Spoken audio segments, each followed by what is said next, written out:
position. I got to tell you the truth or die.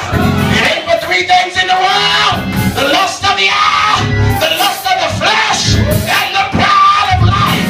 And pride will mess you up because you'll know you're wrong, but you won't ask for help. You know you're heavy, but you won't ask for prayer. You know you got stuff going on, but you'll sit in the church like it's just like the movie theater. But God wants us to know that we're two or three are gathered in my name, whether you like them or not. He said, I am in the midst. Sickness must go. God didn't shut it down. All you got to see, He is your provider. Doesn't matter who your enemy is.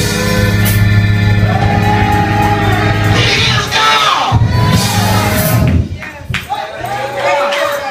Say He won't put more on you than you can bear.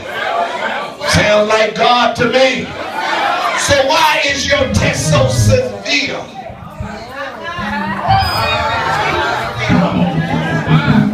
Evidently, if you ever find out who you are in the kingdom, you must be somebody.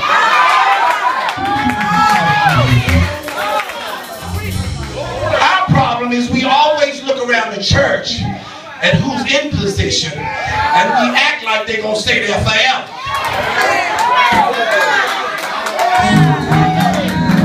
Sometimes God got those people in position because He know you don't like them.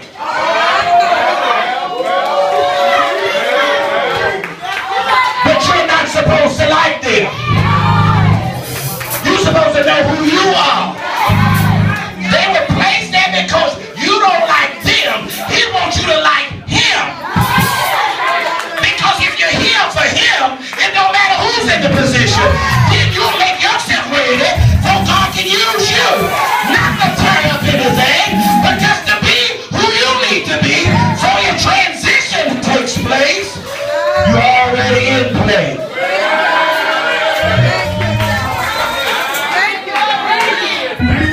Moses was the first leader of the children of Israel.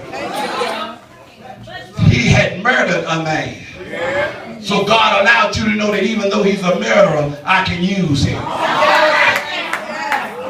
I don't need no coward, jellyback individual that can't say yes when it's time to say yes, no when it's time to say no. Well, I know I'm talking to a whole lot of folks in here, and I mean to talk to you, because you ought to love yourself enough.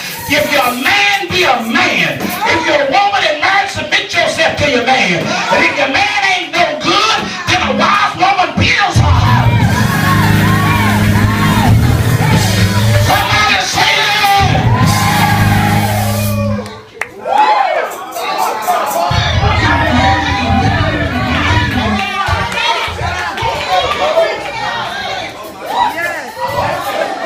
Took Moses, made him the leader, called him on the backside of the Midian desert, did something we ain't never heard of since. All them plants back there in the Midian desert and out here today, we ain't never heard no plant talk. Because if we did, we wouldn't be in here today. Plant on fire, didn't burn up, and spoke to him and told him what he needed to do. So is God creating the fire in your life to simply get your attention? And when he gets your attention and you give him a complete yes, then the fire is gone?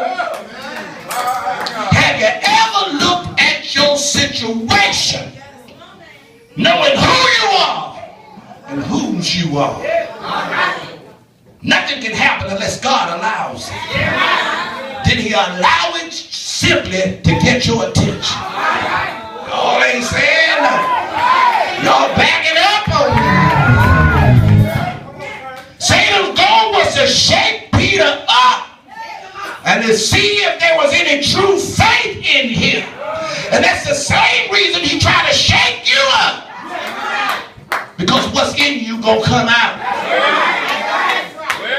Moses went away to receive the commandments for the people. So he left obeying God.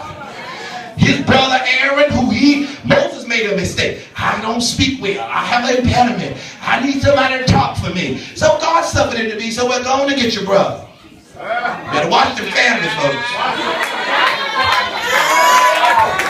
You do know it's a big family in this church.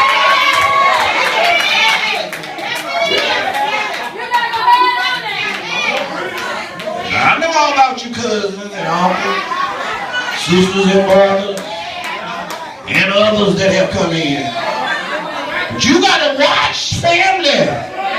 Jesus last week told us if you can't hate your mama, father, sister, brother, husband, wife, you cannot be my disciple. He didn't mean hate them in your mind. You know, hate. He means to turn them loose so you can do the work of God. So you can follow him. That's right. I want you to look at me. You look at me because I ain't scared of you. I've been charged by God and deputized by the Holy Ghost to tell you the truth.